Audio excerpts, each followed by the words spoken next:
Setting up your PayPal account after signing up is essential for managing your online transactions effectively. Follow these steps to complete your setup.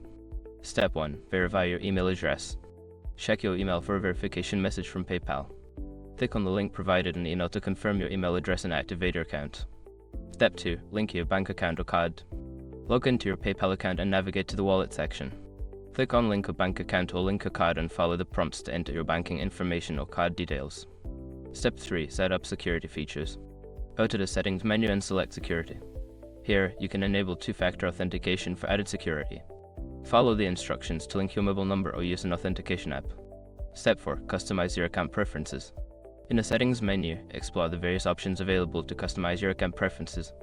This includes setting your preferred currency, notification settings, and payment methods. Step 5. Familiarize yourself with PayPal features. Take some time to explore the PayPal dashboard. Review features such as sending money, requesting payments, and checking transaction history to understand how to use your account effectively. Now that you've completed the setup, you can start using PayPal for your online transactions with confidence.